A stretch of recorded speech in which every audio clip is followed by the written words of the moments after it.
Hello friends, मैं अंकित एक बार फिर से आप सभी का अपनी यूट्यूब चैनल एजुकेशन सक्सेस से स्वागत करता हूं। दोस्तों, आज मैं बात करता हूं उस शख्स के बारे में जो आपने बहुत अच्छी तरह से परिचित है। मैं आज बात करता हूं उस दानचंद्र के बारे में जिसका नाम दानचंद्र था। बट बट वो एक बहुत ही कंजूस व्यक्ति था। मैं उस शख्स के बारे में बात करता हूँ जो कि नाम तो दानचंद था, पर उसके अंदर एक भी परसेंट का दान देने की ताकत नहीं थी। वो कभी दान नहीं करता था। वो चीजों को छोटी चीजों को बचा कर रखता था।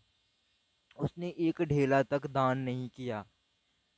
एक दिन ईश्वर के मन में ऐसी मतलब ऐसी सूझी मजाक करने की।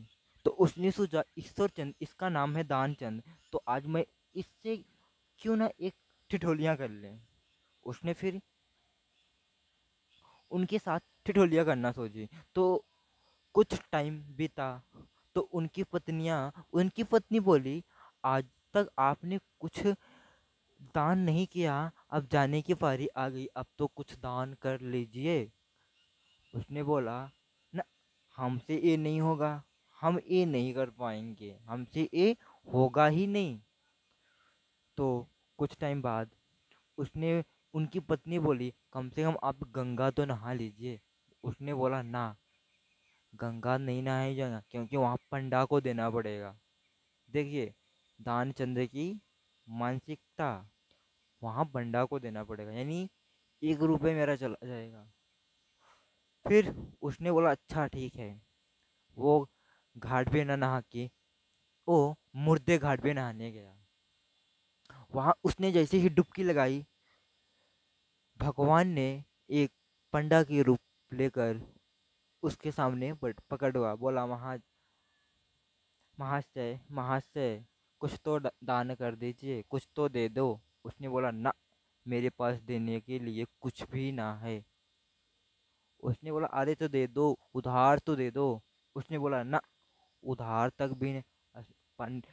फिर भगवान ने बोला, कुछ तो दे दो। उसने बोला, चलो ठीक है, एक ढेला उधार करता हूँ। बोला, ठीक है। वो दानचंद फिर अपने घर चला गया। फिर उसके बाद वो दानचंद अपने घर गया, आराम से लेटा पड़ा है, सो रहा है। सुबह हुई, भगवान की ठिठोलियाँ सूझी, उसने उसके मकान पे पहुंच गया। उसकी पत्नी ने दरवाजा खटखटाई, देखी, फिर वही दानचंद जो उसको उधार के लिए बोला था, वही भगवान पंडा के रूप लेकर फिर वहाँ पड़े हुए हैं। ये उनको खड़े मिले। उसने आके पत्नी से बोली, वो पंडा आया जिसको आपने कुछ दान के लिए उधार बोला था। उसने बोला, आओ, उससे बोले तबीयत खराब है। उसने बोली, तबीयत खराब है। फिर फिर वो रिटर्न आई, बोली, उनकी तबीयत खराब है महाशय। उसने बोला, ठीक है, मेरी मतलब मेरे जजमान है, जजमान की तबीयत खराब, तो मेरा रहना उचित है। उसने बोली, फिर आके पति से बोल रही है कि ये तो यहाँ पूरा अपना डेरा डाल दिए, तो जाने को तैयार ही नहीं। उसने बोले, वो मारे गए, बोल दो। आके पत्नी बोल रही है, तो मारे गए। बोले, ठीक है, तुम ढिंढोलिया ना, पूरे गाँव में ढिंढोलियाँ फूट देता हूँ, वो मारे गए। पूरा गाँव में ढिंढोलिया पीटा है, दानचंद मर गए, दानचंद मर गए। इसके लिए जाने के बारे ही आई। उसकी पत्नी, ना, वो जिंदा है, मरे नहीं। भगवान बोल रहे, ना, हम जान रहे तुम्हारा दुख है, तुम ऐसे बोलोगे। जलने की बारी आई, फिर भी वो उठने का नाम नहीं ले। भगवान ने बोले, तो जिंदा ही मर जाए, जल जाएगा साला। तो यानी भगवान ने बोले, तू मांग ले, कुछ मांग ले, मैं पंडा नहीं, मैं भगवान हूँ, भगवान। उसने फिर आंखें खोली, उसने देखा, फिर वही पंडा। उसने बोला, मांग ले तू। ध्यानचंद ने बोला, मैं मुझे कुछ नहीं मांगना, तुम बस मेरा एक ढेला छोड़ के चले जाओ।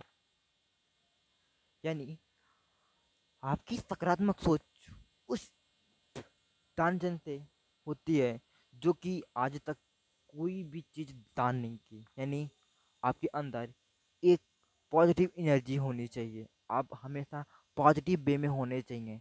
आप अपने आप को इम्प्रूव करना चाहिए। डेली टू डेली अपना रूटीन होना चाहिए। आप अपने आप को डेवलप करेंगे।